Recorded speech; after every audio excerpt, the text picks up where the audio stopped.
नमस्कार, मैं हूं अजय प्रकाश और आप देख रहे हैं जनज्वार। आज उत्तर प्रदेश के मुख्यमंत्री योगी आदित्यनाथ का जन्मदिन है, लेकिन इस मौके पर प्रदेश के बेरोजगार युवा और उनसे जुड़े हुआ संगठन युवा हल्ला बोल लगातार बेरोजगारी दिवस मना रहा है। मुख्यमंत्री योगी आदित्यनाथ के 4 साल भी पूरे हो चुके हैं और उसके अलावा क्या स्थितियां हैं राज्य की, खासकर बेरोजगारी को लेकर, उसको जानना समझना बहुत जरूरी है, क्योंकि 4 साल से ज्यादा का समय है। अब चुनाव में 6 महीने का वक्त बाकी है। प्रदेश सरकार लगातार प्रचार के जरिए यह बताती है कि उसने पिछले 4 सालों में अब तक की सरकारों में सबसे ज्यादा रोजगार दिया है। उसकी हकीकत हम सबको भी जाननी चाहिए। युवा हल्ला बोल के संयोजक अनुपम हमारे साथ हैं। वो उन लोगों का संगठन लगातार आज ट्वीट कर रहा है और अब तक जब हम आपसे बात कर रहे हैं, यह बेरोजगारी दिवस और बेरोजगारों का मसला 10 लाख से ज्यादा ट्वीट हो चुका है। अनुपम, आपका स्वागत है जनज्वार में। सबसे नमस्ते अजय पहले भाई। बात ये बताइए कि बेरोजगारी दिवस का जो ट्वीट है वह कितना असर करेगा प्रदेश सरकार की अपनी कार्यशैली और अपने प्रचार माध्यमों पर? देखिए, अब तक का जिस तरह का अनुभव रहा है हमारा इस प्रदेश सरकार को लेकर और केंद्र सरकार को भी लेकर, उससे तो यही लगता है कि बहुत ज्यादा प्रभाव इसका नहीं पड़ेगा। अगर कोई प्रभाव पड़ेगा तो वो ये कि सरकार की जो झूठ बोलने की जो तीव्रता है, उसका जो पूरा कैंपेन है, प्रोपेगेंडा कैंपेन है, उसमें ये और ज्यादा ऊर्जा फूंक देंगे।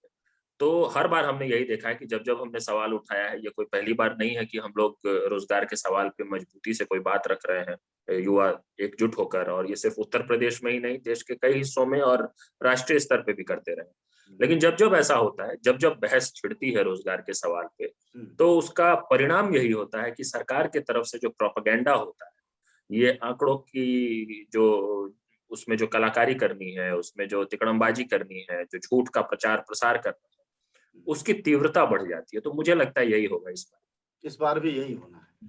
तो ये जी। बताइए कि असल में अगर आपका ये कहना है कि सरकार के झूठ के प्रचार की तीव्रता बढ़ जाएगी, तो असलियत क्या है आप लोगों के हिसाब से? देखिए, असलियत तो ये है कि आज हम उत्तर प्रदेश की बात कर रहे हैं। केंद्र को लेकर कई बार बात होती रही है कि ये सरकार जब 2014 में सत्ता में आई थी, तो रोजगार पर युवाओं के लिए क्या-क्या वादे करके आई थी। जी। उत्तर प्रदेश में भी जब भारतीय जनता पार्टी की सरकार आई, तो उनका बिल्कुल ये घोषणा पत्र में लिखित वादा था कि 90 दिनों के अंदर जितनी भी भर्तियां हैं, जितनी भी सरकारी भर्ती हैं, उन सबको सभी रिक्त पदों को भरने की प्रक्रिया शुरू हो जाएगी 90 दिनों के अंदर। ये इनका लिखित वादा था। और रोजगार को लेकर परिस्थिति जो भी है, पिछले साल 1.5 साल में कोरोना वायरस के बाद से तो स्थिति और ज्यादा खराब हुई है, लेकिन हम लोग बेरोजगारी का रिकॉर्ड कोरोना वायरस के भारत आने से पहले ही तोड़ चुके थे। और वैसे में जो सरकारों के लिए सबसे आसान काम हो सकता था, वो ये कि कम से कम जो सरकारी भर्तियां हैं, जिस पर किसी तरह का मार्केट का इम्पैक्ट या अर्थव्यवस्था पे जो असंगठित क्षेत्र पे असर पड़ा है, संगठित क्षेत्र पे पड़ा है, वो नहीं पड़ता, सरकार के हाथ में था। ये सैंक्शनड पोस्ट है सरकारों के हाथ में, जिसके लिए सिर्फ विज्ञापन जारी करके भर्ती प्रक्रिया पूरी करनी थी। हम बार बार कहते आए हैं, मॉडल एग्जाम कोड लागू करके 9 महीने में कोई भी भर्ती प्रक्रिया, मतलब कि विज्ञापन से नियुक्ति तक की प्रक्रिया पूरी करो। लेकिन सरकार ये जो न्यूनतम काम, ये जो मिनिमम है जहां पे, वहां पे भी बुरी तरह फेल हुई है। तो उत्तर हम लोगों ने प्रदेश में बार बार ये, सरकारी विभागों की अगर बात करें तो कितने पद रिक्त हैं और कुल बेरोजगारी की क्या स्थिति है यूपी में? देखिए है क्या कि हमारे देश में एक तो ये 1.5 साल पुराना आंकड़ा था कि 24 लाख से ज्यादा सरकारी पद रिक्त हैं राज्य और केंद्र के मिला के। उत्तर प्रदेश में क्या है कि जो शिक्षकों के सबसे ज्यादा पद रिक्त हैं देश भर में, उसमें से बिहार और उत्तर प्रदेश अव्वल में। और सिर्फ शिक्षकों के ही नहीं, पुलिस विभाग में बहुत बड़े पैमाने पे भर्तियां रिक्त हैं। अलग अलग विभाग जिनमें यूपी ट्रिपल एससी के माध्यम से नियुक्ति होती है, उन सब में बहुत बड़ी पैमाने पे रिक्ति है। सरकार ये कह रही है, और जो यही है हमारा कोर पॉइंट इस पूरे कैंपेन का, सरकार से जैसे ही हमने सवाल करना शुरू किया, तो जवाब में सरकार कहने लगी कि हमने 4 साल में 4 लाख सरकारी नौकरी दी। आपने भी जरूर ये प्रचार देखा होगा, क्योंकि इस प्रचार के पीछे बहुत पैसा फूका गया है। अब इसके बाद हमारे मित्र ने आरटीआई डाला, हमारे साथियों ने, और ये पूछा कि भाई जो 4 लाख सरकारी नौकरी आपने दे दी है या जो देने का वादा आप कर, उसका आप विभागवार ब्यौरा दे दीजिए, बता दीजिए कि किन विभागों में कब कब ये नौकरियां दी गई हैं, जिसका कुल आप 4 लाख जगह जगह प्रचार कर रहे हैं। तो इसी सरकार के कार्मिक विभाग ने उस आरटीआई के जवाब में ये कहा कि हमको कोई अता पता नहीं कि ये 4 लाख नौकरियां कहाँ दी गई। तो आप समझिए, जो सरकार आरटीआई के जवाब में ये कहती है कि उनको पता ही नहीं कि इन 4 लाख नौकरियों के बारे में, उसी सरकार का जो राजनीतिक प्रचार है, जो पूरा पॉलिटिकल कैंपेन है, उसमें जगह जगह ये बताया जा रहा है कि 4 लाख सरकारी नौकरी दे दी। इसी तरह के इनके और भी दावे हैं। ये सरकार दावा कर रही है कि 2.5 करोड़ रोजगार दे दिया। अब ये आप कई पोस्टरों पे देखते होंगे मुख्यमंत्री प्रधानमंत्री की तस्वीर के साथ कि 2.5 करोड़ लेकिन रोजगार। सवाल ये है कि सरकार का जो यह दावा है उसको झूठ साबित करने वाली जो बात है उसको लेकर विपक्ष का भी कोई प्रयास दिखाई नहीं देता है। हालांकि कई विपक्षी पार्टियों ने आप लोगों के इस कैंपेन को ताकत दी है, बावजूद उसके दिखता नहीं है कि जिस तरह का आंदोलन यूपी जैसे बड़े राज्य में, जहां की 22 करोड़ आबादी है, देश के सबसे ज्यादा युवा हैं और आंदोलन की जगह भी रही है तमाम विश्वविद्यालय, बावजूद कुछ दिखता तो नहीं। नहीं, मैं बिल्कुल सहमत हूँ अजय भाई आपकी बात से। और देखिए, इस बीच में जब हमारे देश में परिस्थिति ठीक थी, ये पैंडेमिक बिल्कुल चरम पे जब नहीं था, स्थिति ठीक ठाक थी, तब हमने इलाहाबाद में युवा महापंचायत का आयोजन किया था। और ये जो सवाल है कि रोजगार इतना गंभीर मुद्दा है, इसको लेकर जमीन पर कुछ काम होना चाहिए, इसको लेकर विपक्ष को मुखर होना चाहिए। मुझे लगता है कि जब उत्तर प्रदेश के मुख्यमंत्री वो वीडियो जारी कर रहे थे जिसमें वो दावा कर रहे थे कि ये जो लेखपाल है ये हमारे कार्यकाल में लेखपाल बने हैं, दरअसल लेखपाल की कोई भर्ती नहीं निकली थी और वो जो लेखपाल थे वो पिछली सरकार के कार्यकाल में बने थे। तो मुझे लगता है कि विपक्ष के पास ये सीधा अवसर था, भाई आप पिछली सरकार में, समाजवादी पार्टी की सरकार थी, उनके कार्यकाल में जो लेखपाल बने, एक निष्पक्ष प्रक्रिया से बने, वो खुद बता रहे हैं, उसका वर्तमान सरकार में क्रेडिट लिया जा रहा है। लेकिन जो विपक्ष में जो पार्टियां हैं उनको जिस तरह से मुखर होना चाहिए युवाओं के सवाल पे, जिस मजबूती से, ये जरूर मैं धन्यवाद ज्ञापित करना चाहता हूं आपके माध्यम से। इन पार्टियों के कई नेताओं ने, पार्टियों ने हमारे इस कैंपेन को भी समर्थन किया है और जब जब हम ये बात करते रहे रोजगार का तो वो समर्थन करते रहे।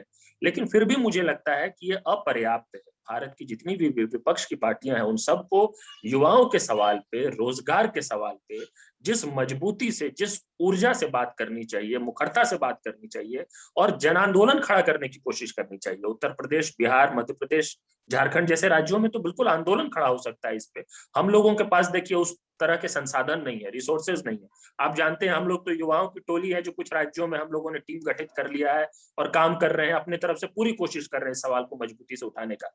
लेकिन विपक्ष की पार्टियां जिनके पास संसाधन, देखिए पक्ष से तो हम उम्मीद खो चुके हैं, मतलब इसलिए कम से कम हम विपक्ष पे चर्चा कर रहे हैं अभी, क्योंकि जो सत्ता पक्ष है उससे तो आपका पहला सवाल ही यही था कि आपके इस कैंपेन के बाद आपको क्या लगता है। मैंने कहा कि इनका जो झूठ का प्रचार है वो और बढ़ जाएगा, यही लगता है, जरूर यही होगा। तो कम से कम विपक्ष जो है उसको जिस ढंग से बात करनी चाहिए वो अभी भी नहीं उस ढंग से बात कर रही है, उस मजबूती से कर रही है। अनुपम, ये बताएं कि सभी पार्टियों के पास, चाहे सपा हो, कांग्रेस हो या दूसरे दल हो, सभी की युवा शाखाएं हैं। सपा के पास युवजन सभा है, कांग्रेस के पास इंडियन यूथ कांग्रेस है। जाहिर तौर पर ये युवाओं का ही, नौजवानों का ही संगठन होगा। उसके अलावा इनके छात्र संगठन। जब यह आप लोग कैंपेन शुरू करते हैं तो यह इनका क्या रवैया होता है, या आपके साथ किस रूप में खड़े होते हैं या नहीं खड़े होते हैं? देखिए, जो अब तक का हमारा अनुभव रहा है, जब हम कोई कैंपेन शुरू करते हैं और उस कैंपेन में इतनी ऊर्जा और इतनी ताकत होती है और अगर जो छात्र, युवा, बेरोजगार हैं वो खूब शरीक करते हैं जब, और वो कैंपेन खुद में एक पहचान बना लेता है, तो उसके बाद जो विपक्ष की पार्टियां हैं उन पर एक नेचुरल, एक नैतिक दबाव भी होता होगा कि वो विपक्ष में है और युवा ये बात कह रहे हैं, तो फिर वो भी उसके बाद कहना शुरू करते हैं। ये कैंपेन बड़ा इसलिए नहीं बनता है क्योंकि विपक्ष की पार्टियां साथ देती है, इसको हम लोग ध्यान में रखें। कैंपेन बड़ा बन जाता है इसलिए विपक्ष की साथ पार्टियां साथ देती है। अच्छा, फर्क समझ रहे हैं? आंदोलन जब बड़ा करना हो, छात्र युवा आंदोलन, तो जाहिर तौर पर आपको एक साथ की संगठनात्मक शक्ति की जरूरत पड़ती होगी। तो आप लोग किन संगठनों के संपर्क में हैं? युवा छात्र हल्ला बोल के अलावा और कौन से संगठन है जो आपके नजदीक हैं और आप राष्ट्रीय स्तर पर इसकी एकता बनाने की कोशिश कर रहे हैं, या अकेले ही संगठन के दम पर ये आंदोलन चलेगा? नहीं, देखिए ये बहुत बड़ा काम है जो इस वक्त देश में करने की जरूरत है, और ये अकेले किसी के हिम्मत की बात नहीं है, किसी के दम की बात नहीं है। मैं तो इस विचार का हूँ कि इस वक्त जिसको भी हमारे देश समाज की परवाह है, युवाओं के भविष्य की चिंता है, उन सबको एकजुट होकर इस वक्त रोजगार की बात करनी चाहिए। हम लोग युवा हल्ला बोल में क्या करते हैं, जो आपका सवाल है, हम लोग कई सारे ऐसे जो समूह हैं, जो अपनी अपनी मांगों को लेकर संघर्षरत आंदोलनरत रहते हैं, उन सब के साथ युवा हल्ला बोल का एक कोऑर्डिनेशन है, एक कह सकते हैं आप कम्युनिकेशन है, और एक गुडविल है। और हमारा जो भी हमारी योजना होती है, प्लानिंग होता है, और संगठनात्मक जो तैयारी भी होती है, उसमें भी हम सबके साथ चर्चा करके सबको ऑन बोर्ड लेकर वो फैसला लेते हैं।